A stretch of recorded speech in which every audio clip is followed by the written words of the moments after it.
Assalamu alaikum. So last time we were doing this network. We have one control, or before that we did another example as well uh, for the limited network study. So we were doing a network in which there were 6 coverage locations, one control count location. So we did it in 3 ways. In one of the example, we use the expansion factors because we required data for 8 hours, which was taken on control count, and the data on coverage count location was for 1 hour. So we calculate the expansion factor to convert 1 hour into 8 hours. In the next approach, we had collected the data for multiple days on coverage location and on a single day for a control location. So we use adjustment factors.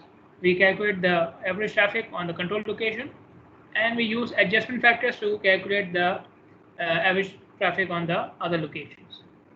And then in the third case, we applied both of them. We had data for 4 hours, we applied expansion factors to calculate for 8 hours, and then we applied adjustment factors to calculate for the average of the week. The example which we are currently doing is this one. We have data which is taken for 3 hours 45 minutes on all the locations.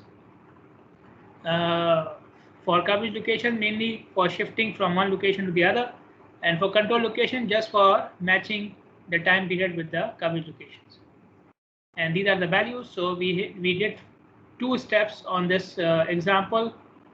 Let me go here. So first of all, we converted the 3 hour 45 minutes data into 4 hour data, divided by 3.75 multiplied by 4. And then we also calculated the expansion factor for each day and time.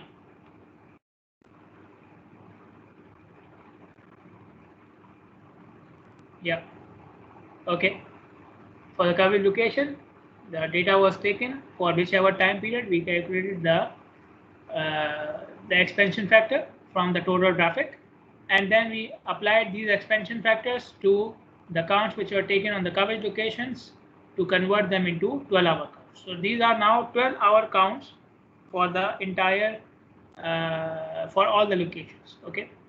Now we need to calculate average count, average 12-hour count, average for the weekdays for all locations. Calculating average for control location is not a problem because we have 3 values. Okay, so give me the average 12-hour count for the control location. What will be the average of these values? Give me the average.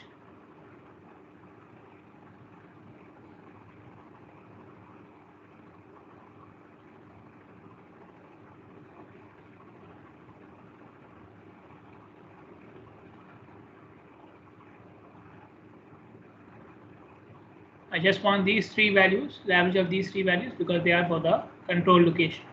How much? 11804. So 12-hour count at location A 11804. Yes. Okay. Remember, these are number of axes, not number of vehicles. These counts are taken using a road tube. So these are not vehicles; these are axes. Okay. Now using the average and the count of each day, I will calculate the adjustment factor of each day. I'll make a table here, one for the day, one for the count, and one for the adjustment factor, and I need 3 values. Count, adjustment factor. 3 days, Monday, Tuesday, Wednesday. Count for each of them, again using the control location. 10560 for Monday, 11443 for Tuesday, and 13440. The adjustment factor will be average upon the count of that day. So 11804 divided by the count of Monday. How much is it?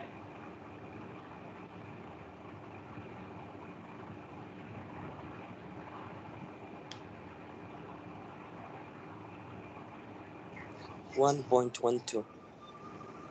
1.12. Okay. For Tuesday, the average will remain the same. The count will change. 1.03. 1.03. Okay. For Wednesday,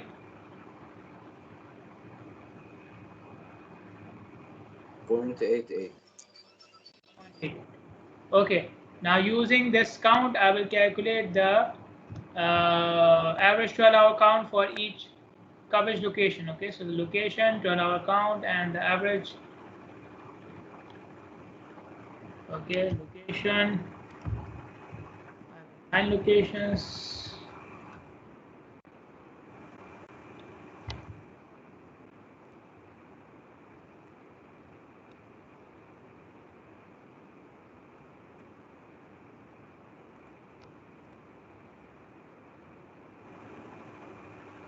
Okay.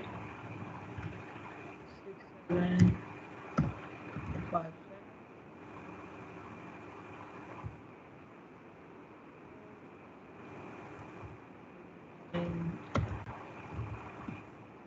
2, 10322.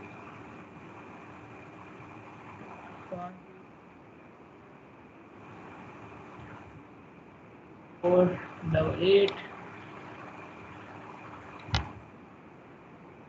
6. 1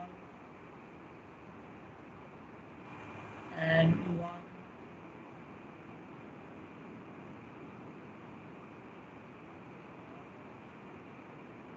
Count.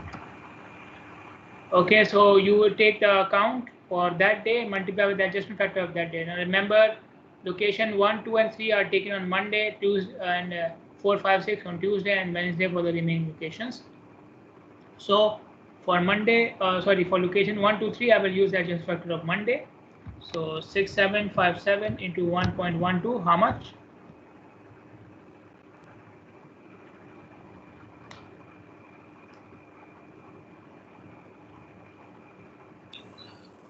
7567.84. Say again. 7567.84. Okay. Then location 2.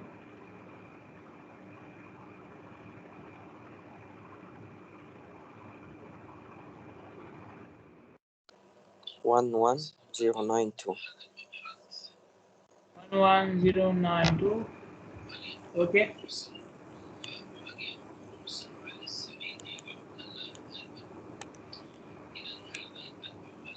4370.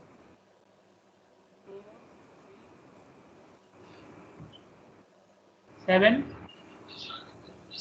70. Okay, then 4, 5, 6 location, you will use the adjustment factor of Tuesday, which is 1.03. 10632. 1063. Number 4, doctor, not 5. Okay. 1063. What? 632. 632. Okay. 14125. 5 what? 25. 25. 12863. Yes. Okay, then the remaining location, adjustment factor of Wednesday. 10266. 10266.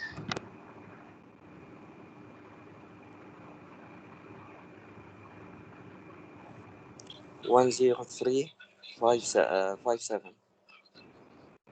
Okay. 10589. 10189. 105. 5. Okay. So these are now average 12-hour counts. Okay. But as I said, these are all Excels.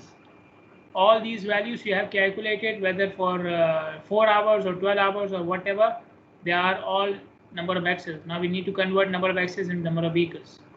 For that, they did a short manual study, and these are the results from the manual study. The minimum number of axes observed were 2, maximum were 5, and for each number of axes, these are the number of vehicles observed in that study. So obviously, this study did not went on for 12 hours. This study was for only few minutes.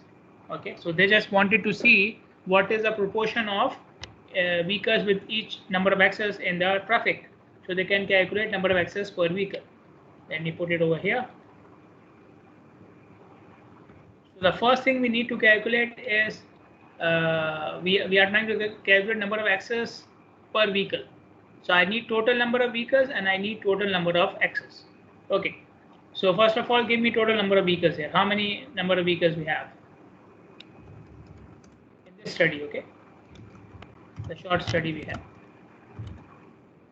What is the total here? This is the same thing which we have done in that traffic data collection chapter as well. So there are a lot of things which we are doing in these examples which we have covered in that topic or in that chapter.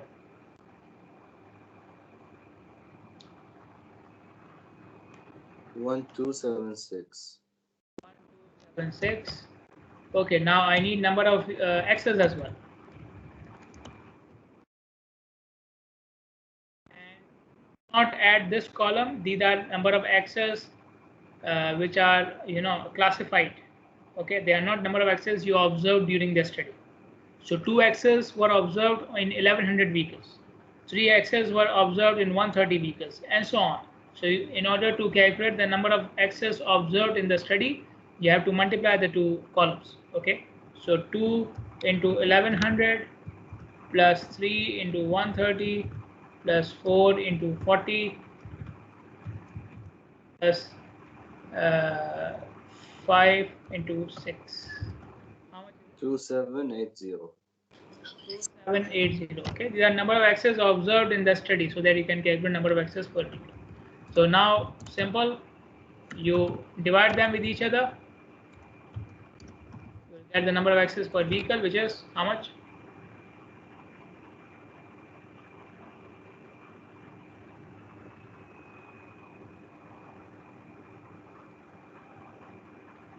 $2.18. 2.18.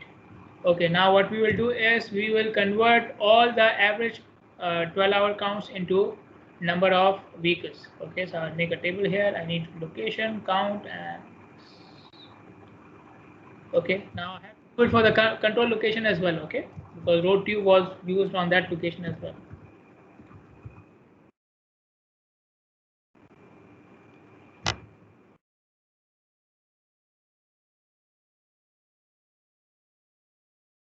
Average 12-hour Excel. I will take from here. So control location, double vein.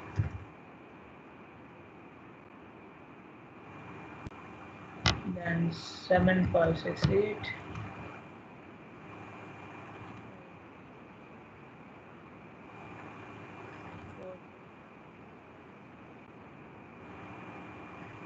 One 1062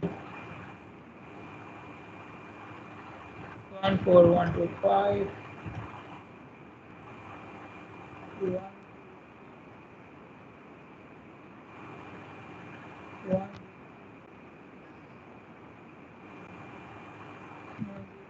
357 589.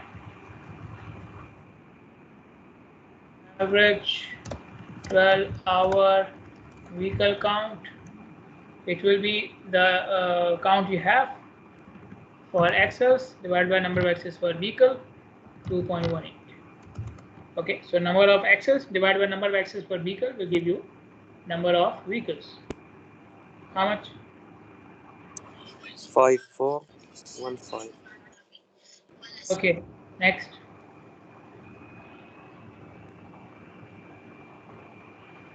So only the count is changing. The number of axes per vehicle are the same.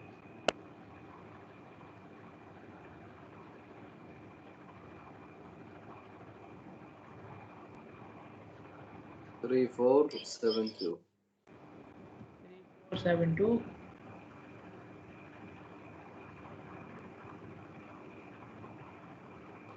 5088. Right. Okay. 2005. 2000. And 5. 1500. 2005. 2005. 4877.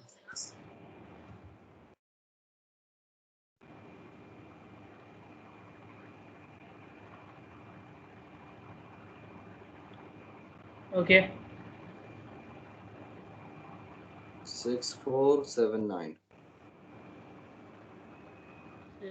6479. 5900. Okay.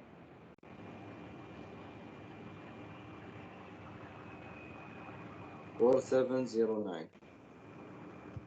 4709. 4751. 4751. 4857. Okay, so alhamdulillah, finished. So a brief summary of what we have done in this problem. The data was given for 3 hours 45 minutes. So we converted to 4 hours. Then using the control count location, we calculate expansion factor and adjustment factor. Then we use these factors to calculate the average 12-hour count for the coverage locations. Then we use a short Excel count study to find out axes per vehicle. And then we divided the average count from all the locations, control plus coverage, to convert the Excel counts into vehicle counts. So I hope it was a long example, but I hope you have understood the procedure. Now we'll move to the concept of VMT. VMT stands for vehicle miles traveled. Vehicle miles traveled. Okay. If you are not using miles, you are using kilometers, then you can also call it VKT, vehicle kilometers traveled. Okay, so vehicle miles traveled or vehicle kilometers traveled, depending upon the units, but both of them mean the same thing. How do we calculate VMT or VKT? Volume on the road multiplied by the length of the road. Volume, vehicles, multiplied by the length, which will be in miles or kilometers. What is the significance of calculating vehicle miles or vehicle kilometers traveled? It gives you the usage of the highway, how much highway is used. Okay, now usage can be affected by the number of users or by the time they spend on the highway. Okay, so if you have a small street which is used by very few road users, then the vehicle miles traveled will be less for that street because both parameters are very low. But if the street is smaller, like we have in the commercial areas, the streets are very short, but they are used by more users. So their usage is higher as compared to streets in the residential areas, although they may have the same length. Okay, so usage means the importance. Okay, if the usage is more, that means it is more important. So the usage will increase if you increase the number of users, although the length remains the same. And let's say if the number of users remain the same, so there are very few users, but now we are not talking about a street, we are talking about an expressway which has a length of 10 miles. So although there are less number of users, but they are using it for a very long distance, so again the usage increases. They are spending more time on the highway, right? So more time means more usage, so again the highway becomes important in terms of its usage because of the length. Okay, so usage can increase because of these two factors, and we have combined them together in the concept of VMT. the volume, number of users, and length both multiplied together to give you the VMT. Okay, so if VMT is increasing, that means usage or importance of the highway is increasing because of the users or because of its length or the travel time. Now let's say the example which we finished yesterday, not today, okay, the one which we finished yesterday, this one, this example. Okay, so we had 7 links, one at location A, the other ones were 1 to 6, and we calculated the average 8-hour count for all of them. Okay, so they are saying all these links have a length of 0.25 miles. All these segments have a length of 0.25 miles. This is what we call basically a grid arrangement. This arrangement of the streets is known as a grid arrangement. Okay, so like a grid paper, like a graph paper, each cell has the same dimension. Okay, each cell has the same dimension. So these grid arrangements of streets are used in commercial areas, downtown areas. Okay, so they have small streets which are having the same length and they are perpendicular to each other. So this is why we call it the grid arrangement. So in a grid arrangement, the length is normally very similar to each other. So they are saying that all these links have a grid arrangement and their lengths are 0.25 miles. Okay, so we calculated the 8-hour count for these segments here. These are the average 8-hour count for all these segments. So now they are using these 8-hour counts to calculate the vehicle miles traveled. So the length, as I said, 0.25 miles. Now this vehicle miles traveled, so you multiply them together, 8-hour count with the length of the link, you will get the vehicle miles traveled on the link. Now obviously if the count is for 8 hours, then VMT is also for 8 hours. So the time interval for VMT depends upon the time interval of volume. If the volume is taken for 1 hour, VMT is for 1 hour. Volume is taken for 8 hours, VMT is for 8 hours, and so on. Later on I will show you VMT for 1 year as well, but it depends upon the time period of the volume. So this is the VMT for each link, and if you add them together, you will get the VMT of the network.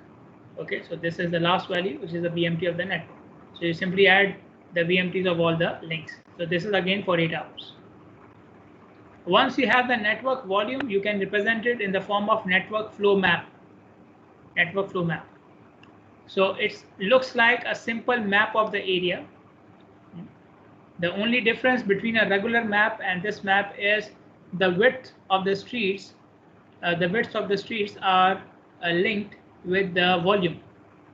If the volume is higher, the width will be more. If the volume is lower, the width will be less. Okay. In most of the cases, volume is higher on wider streets, actually wider streets, the streets which are actually wider usually have more volume as well. This is the case, but it may or may not be the case. You cannot know it from this diagram. Okay, you cannot know it from this diagram. Sometimes even narrow streets have more volume. So from this diagram we cannot have any idea about the actual width of the street. Okay, so you can see here, let's say you see this width here is changing. 7,300 volume here, 7,600 here, so the width has increased. What happened to the actual width of the road from this segment to this segment, we don't know. Maybe it increased, maybe it didn't, we don't know. Okay, so their scale is given here about the widths. Okay, you can see these streets have very low volume, so their width are very low and so on. Okay, so this is a way of representing the volumes on a network. Okay, so even if you don't compare the values, you can easily locate where are the roads which have high volume. Now we move on to statewide counting programs. Statewide counting programs are done for the entire nation or for the entire area for the state. Okay, so they are similar to statewide counting programs, similar but not the same. So what are the differences? The first difference is that they are not for a specific facility. They are not around a specific facility. They are covering the entire area, the entire nation, or maybe the entire state. What is the aim of doing these counting programs? The main aim is to find out AADT. AADT. Now AADT stands for what? Tell me. AADT stands for what?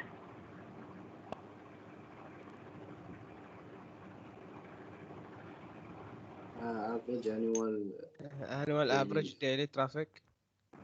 Okay, annual, average, annual. I will take both. Yes, average annual daily traffic. Okay, so you want to know the entire traffic of the year, the average of the entire year traffic, and we also want to see the shifts within ADT. So ADT is average daily traffic. So how the traffic is shifting. So it can be for each month or each season. So we want to see how the traffic is shifting between one month and the other month, and between one season and the other season. And we also want to calculate vehicle miles traveled. Okay, like I just explained. Now, what is the similarity between the statewide counting program and limited network study? The similarity is that, like in a limited network study, a statewide counting program is also divided into different classifications of the road. So like we said, the first thing you have to identify in your limited network is the functional classification of the highway. Same thing will be done for the statewide program as well. First of all, find out how will you functionally divide the types of highways in your area. Okay, the principal arterial, minor arterial, major collector, minor collector, and then you can have these for urban areas and rural areas, okay, and so on and so forth. Because it's an entire network, right? It's a whole area. So the area can have all types of highways, and it can have rural areas as well as urban areas as well. For each classification of the highway, you have to set up a group of control locations and coverage locations. For the limited network study, we said that one control count is enough for each type. But here, the network is so big, it is so wide that one control count will not be enough. So we set up a network like a set of control count locations. As I told you earlier, for limited network study, whatever segment is not control count, it becomes a coverage count location. Okay, but the important point here is for each classification of highway in your network, you should have a pattern or set of control count locations. Another difference between statewide counting program and limited network study is the time period. For statewide counting programs, the time period is the whole year, because we are trying to find out AADT. So AADT cannot be found if you do not cover the traffic pattern of the entire year. So statewide counting programs are done during the whole year, and they are done repetitively. So you complete the count for 1 year and you start next year again, same thing. Okay, so basically you're not stopping. Okay, so 1 year completed, next year started, then that year completed, next year started. So each year you complete the whole program again and again till you die and the judgment day comes, and so on and so forth. Okay, so this is another difference between statewide counting and limited network study. Then we have some guidelines to establish coverage count and control count locations. You must have a counting location for every 2 mile segment. For every 2 mile segment of the highway, you must have a counting location, except for segments or roads which have very low volume. What is considered as low volume? Less than 1,000 vehicles per day. Less than 1,000 vehicles per day is considered as very low, and you can ignore these segments. You can ignore them without any counting in the statewide program, because these segments are not causing a lot of traffic in the network. So you can avoid them, ignore them. Okay, don't take account of them. Our aim, like I said earlier as well, is to calculate AADT for all locations, control as well as coverage. The ratio for control to coverage location should be 1:20 to 1:50. Okay, so again, this ratio is now bigger as well. For limited network, it was 1:20 because the network was smaller. Here, the ratio is bigger, 1:20 to 1:50. And again, it depends upon the size of the area. If you are doing it for a smaller area, like you're doing it for the entire area, but the size of the area, the characteristics of the area is smaller, then you take a lower range of the ratio. If the area is bigger, then you take the higher range of the ratio. Then you can go up to 1:50 as well. Okay. Control count locations are divided into 3 categories for statewide counting programs.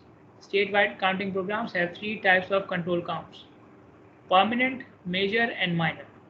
Permanent, major, and minor. What is the difference between them? I will explain to you in the next one. The minimum count for a coverage location is 2 hours. For any coverage location, the minimum count is 2 hours, and it can go up to 2 days as well, 48 hours. Okay, so below 2 hours is not taken, and you can go up to 48 hours or 2 days as well, so that you can see the variation in traffic. If you only take it for 1 hour, then there is no variation, right? These are the counting locations within Bahrain. Okay, some of them are at intersections, what they are calling as scoot sites. Some of them are permanent, some of them are temporary. Okay, they are taken from Ministry of Works from their 2015 data. So I think most of them are still valid because counting locations are not changed so frequently.